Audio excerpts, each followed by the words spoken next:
Hello everybody, hope you're doing okay. Now you may have noticed I've got some new shoe shelves up there. I'm not going to talk about them today. What I'll talk about today is a bit of a statty one, but also very much about cross country. Now you may have seen in the media that there's a campaign been going called RunEqual to try and equalise the distances that runners run in cross country races in the UK. Now you might think that in a way that's a bit odd because everyone runs a marathon, everyone's say a 10k on the track, all that sort of thing. That's been the same for years, but it hasn't been the same in cross country. So for instance, in the national, the women run an 8k, whereas the men run a 12k. Although at the World Championships now it's 10k for both. So this seems to have been creating a lot of heated debate with a lot of bad feeling on both sides. So I wanted to try and leave that aside today because UK Athletics have sent out a survey which they're trying to get the views on how we can actually move to a more equal basis. So I thought I'd look at some stats just to set this in context to see what actually is the nature of the problem and to see if I can add some context to add something into the debate. So this is the introductory page for the survey that UK Athletics have recently sent out. So I'll just leave this on here for you to read. So one important point to make here is that distances are already equal at under 11, under 13 and under 15 level. But we'll examine whether that's actually the case in a moment. So it wouldn't be a Tim Gross Statty video without one of my spreadsheets. So what I've done here is I've laid out all the distances that I can find for some of the major championships and also worked out what is the average distance that UK cross-country runners run over a whole year. So I've taken 2019 because that was the last year that we had a full proper season, of course. So let's just have a quick look at them. So as I mentioned, the World Championships is now equalised at senior level at 10k and has been for the last two editions. Although the under-20s in the men still run somewhat longer than the women.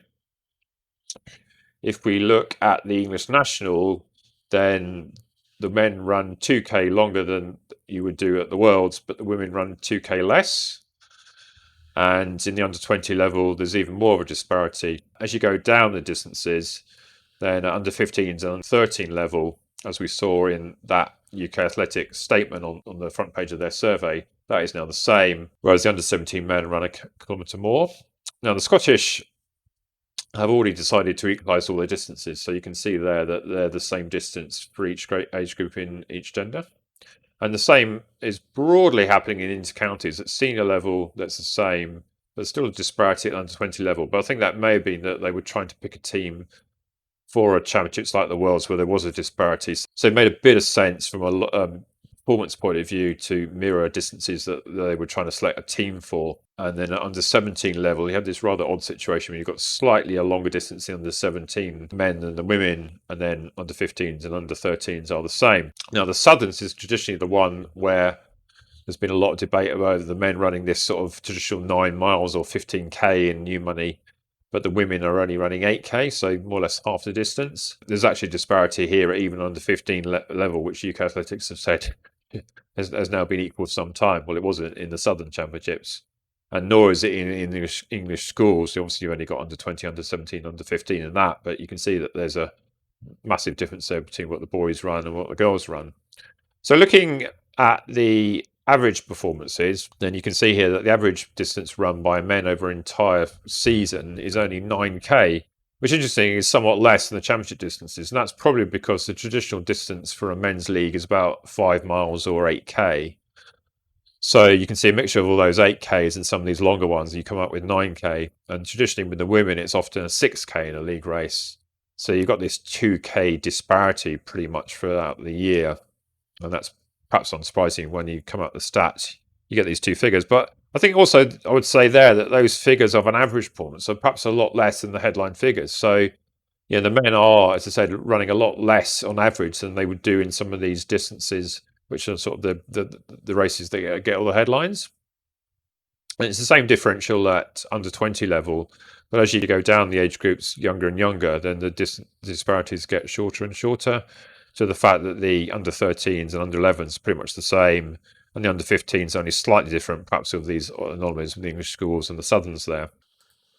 If I now go and show you some more columns, I've also added in the average time it takes for each competitor to finish a cross-country race.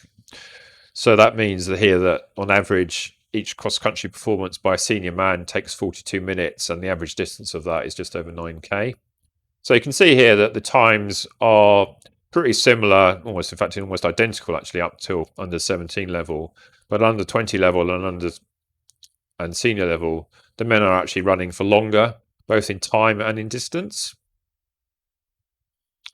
I've also, for interest, added in the percentage of performances that are at least 8K and then 10K and 12K. So as most races, as I mentioned, either league races or championships are at least 8K, then the majority of performances are in the men, 84% are at least 8K. But as you go up in distance, it drops off quite quickly. So even at 10K or above, it's only 30% of the rate of the performances that are of that distance. And when you go to 12K, it's as less as 10%. But in the women, of course, these percentages are somewhat lower, and it's only 42% at 8K. Now, I did a similar exercise in the road races, looking at all the road races in 2019 and what was the average distance that each one was. Now, this analysis excludes things like park runs. So I've only included like licensed races, not multi-terrain races, fell races, or any other type of thing other than the things like the London Marathon, the Great North Run, those sort of things. So it's interesting, actually, that the average distance is even over a half marathon. But what you can see here, that in each age group, the distances run are pretty much the same.